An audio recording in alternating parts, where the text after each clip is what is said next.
اتصال اخر. السلام عليكم ورحمه الله وبركاته. عليكم السلام. اتفضل يا فندم.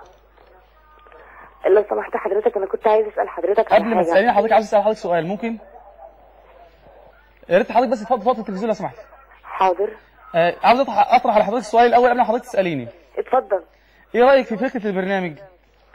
طبعا برنامج جميل جدا، بس معلش انا اسفه، انا موضوعي بره خارج البرنامج خالص. اتفضلي يا فندم. انا محطوطه في مشكله يعني كبيره جدا ومحتاجه حضرتك المساعده. اتفضلي يا فندم. حضرتك انا متزوجه، انا عندي 23 سنه. تمام. ومتجوزه بقالي دلوقتي سنتين. تمام. ومعايا ولد وبنت. تمام. ولد عنده سنه و3 شهور وبنت عندها 3 شهور. تمام. بس من يوم ما اتجوزت وانا في مشاكل صعبه جدا. اسال الله يفرج همك يا رب اللهم امين. ايه؟ اسال الله يفرج همك يا رب اللهم امين. يا رب يا رب يا رب. حضرتك انا من يوم ما اتجوزت وانا في مشكله محطوطه فيها في كل شهر. أيوة. كل شهر في نفس الميعاد. لازم عندي تحصل في البيت مشكله تقف على الطلاق. ربنا يفرج. حضرتك ممكن ترجعي الى الرقيه الشرعيه ان شاء الله، وتحاولي يعني تفتحي سوره البقره في البيت يوميا ان شاء الله، وده يمكن له برنامج متخصص في هذا الامر، لان انا يعني لا اتعدى على برنامج احد، فانت ان شاء الله تشغلي سوره البقره كل يوم في البيت ان شاء الله تحسني جدا عليها ان شاء الله. اعود مره اخرى الى موضوع الحلقه، وهو الطب النبوي وشرف الطب النبوي. الطب النبوي من افضل العلوم على الاطلاق كما قلت، وان شرف العلم من شرف المعلوم. نحن بالاسلام كنا خير معشر، وحكمنا باسمه كسرى وقيصر، وزرعنا العدل في الدنيا فأثمر، ونشرنا في الوراء الله أكبر الله أكبر الله أكبر. البرنامج كما قلت إن الأستاذ عبد الحميد توفيق اللي هو نائب رئيس القناة ربنا يبارك فيه ويحفظه يا رب، اتصل لعمل هذا البرنامج في هذا الوقت بالذات، ويمكن هو إن شاء الله يكون معنا على التليفون بعد قليل إن شاء الله يحدثنا عن أسباب اختياره للوقت دوت بالذات، وأسباب يعني فكرة البرنامج عموما. طبعا الهدف من البرنامج في البداية هو كما قال الشيخ ماجد رفع لواء المحبة لرسول الله صلى الله عليه وسلم. يبقى أول هدف من هذا البرنامج إن شاء الله عز وجل هو رفع لواء المحبة لرسول الله صلى الله عليه وآله وصحبه وسلم.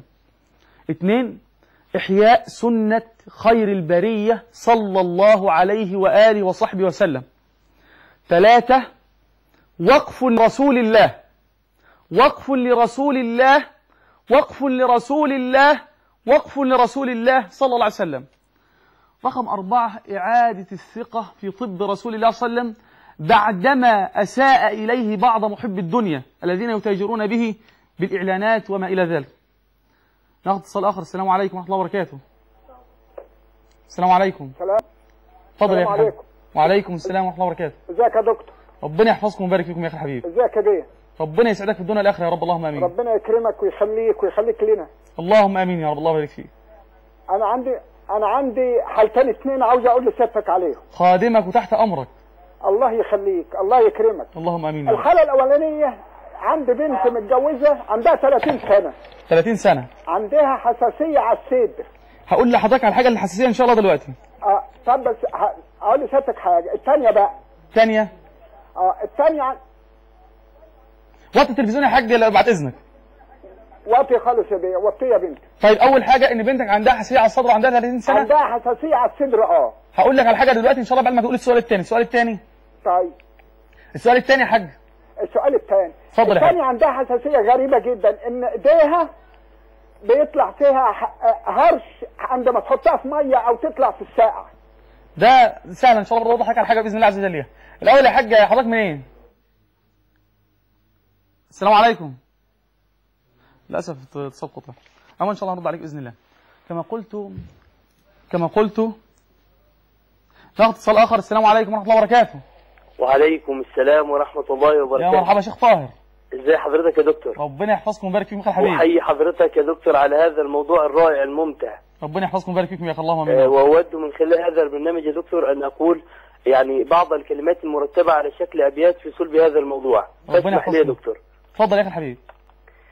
الى الباحثين عن السعادة هنا على قناة الصحة والجمال التي تهتم دائما بصحة مشاهديها وتجدد لهم الآمال. الله أكبر. وتبحث لهم عن جميع الأطباء المتخصصون في كل مجال. الله. وعلى رأسهم الطب النبوي الذي تخصص له أبرز الرجال. الله. وهو الطب الذي وصفه لنا الصادق الذي زكاه الكبير المتعال. فلا تيأس أيها المبتلى مهما كثر العلاج ومهما طال، فلكل داء دواء كما أخبر المصطفى أو كما قال، فتداووا أحبتي واحذروا وانظروا إلى أين تضع الأموال. الله. جزاكم الله خيرا. ربنا يتقبل منا ومنك شيخ طاهر ويجزيك خيرا على هذه الكلمات الطيبة يعني التي أثنيت بها على القناة المباركة، ويعني كلمات طيبة ربنا يجزيك خير بها. ناخذ اتصال آخر. السلام عليكم. أستاذ دعاء السلام عليكم. وعليكم السلام ورحمة الله وبركاته.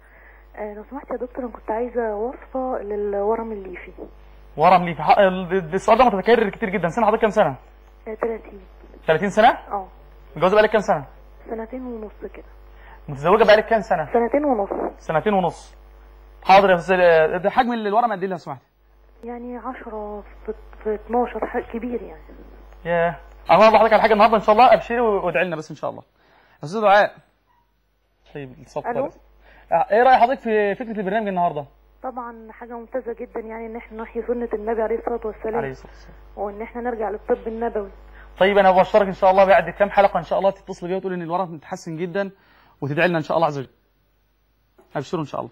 أنا عايز أبشر الناس برضه إن شاء الله عز وجل إن إحنا يعني سبت 2/4 معاكم إن شاء الله بنحيي سنة النبي صلى الله عليه وسلم، وقف لرسول الله صلى الله عليه وسلم.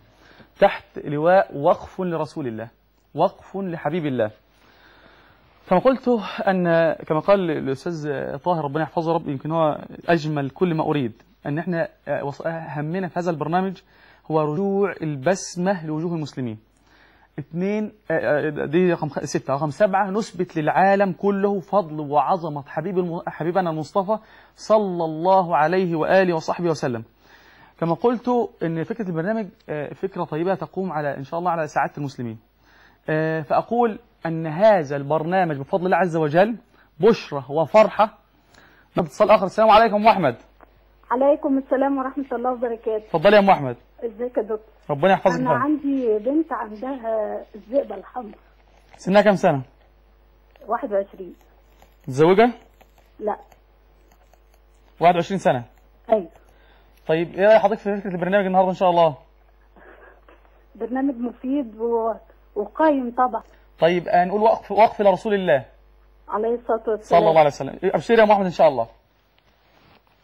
أنا النهاردة جايب لكم بشرة من طب رسول الله للي ما أنجبش حتى الآن ونفسه ربنا يكرمه بطفل، للي ما أنجبتش وعايشة على أمل إن هي تحضن طفل، اللي نفسه يعيش لحظة الأبوة ونفسه يعيش لحظة الأمومة. أنا جاي لك النهاردة إن شاء الله عز وجل عشان أقول لك أبشر، عشان أقول لك فرصتك مع طب رسول الله، عشان أقول لك هو ده طب المصطفى صلى الله عليه وسلم. بقول لك البشرى جايه لك من حبيبك المصطفى صلى الله عليه وسلم.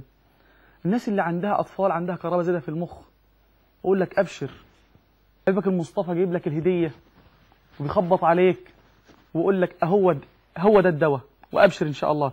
الناس اللي عندها مشاكل في تساقط الشعر، الناس اللي عندها السكر، الناس اللي عندها الكبد، الناس اللي عندها الضغط، كل دول النهارده طريقتنا معاهم.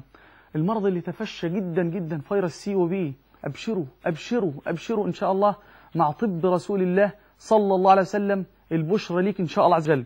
الناس اللي عندها مشاكل في المفاصل، أبائنا وأمهاتنا الكبار ربنا يحفظهم ويبارك فيهم يا رب، اللي عندهم خشونة في الركبة وألم في الظهر وألم في المفاصل، بقول لك أبشر من النهارده ما عادش عندك ألم بإذن الله عز وجل. الناس اللي عندها حساسية على الصدر زي الناس اللي اتصلت دلوقتي، بقول له أبشر أبشر أبشر. واللي يمكن هياخد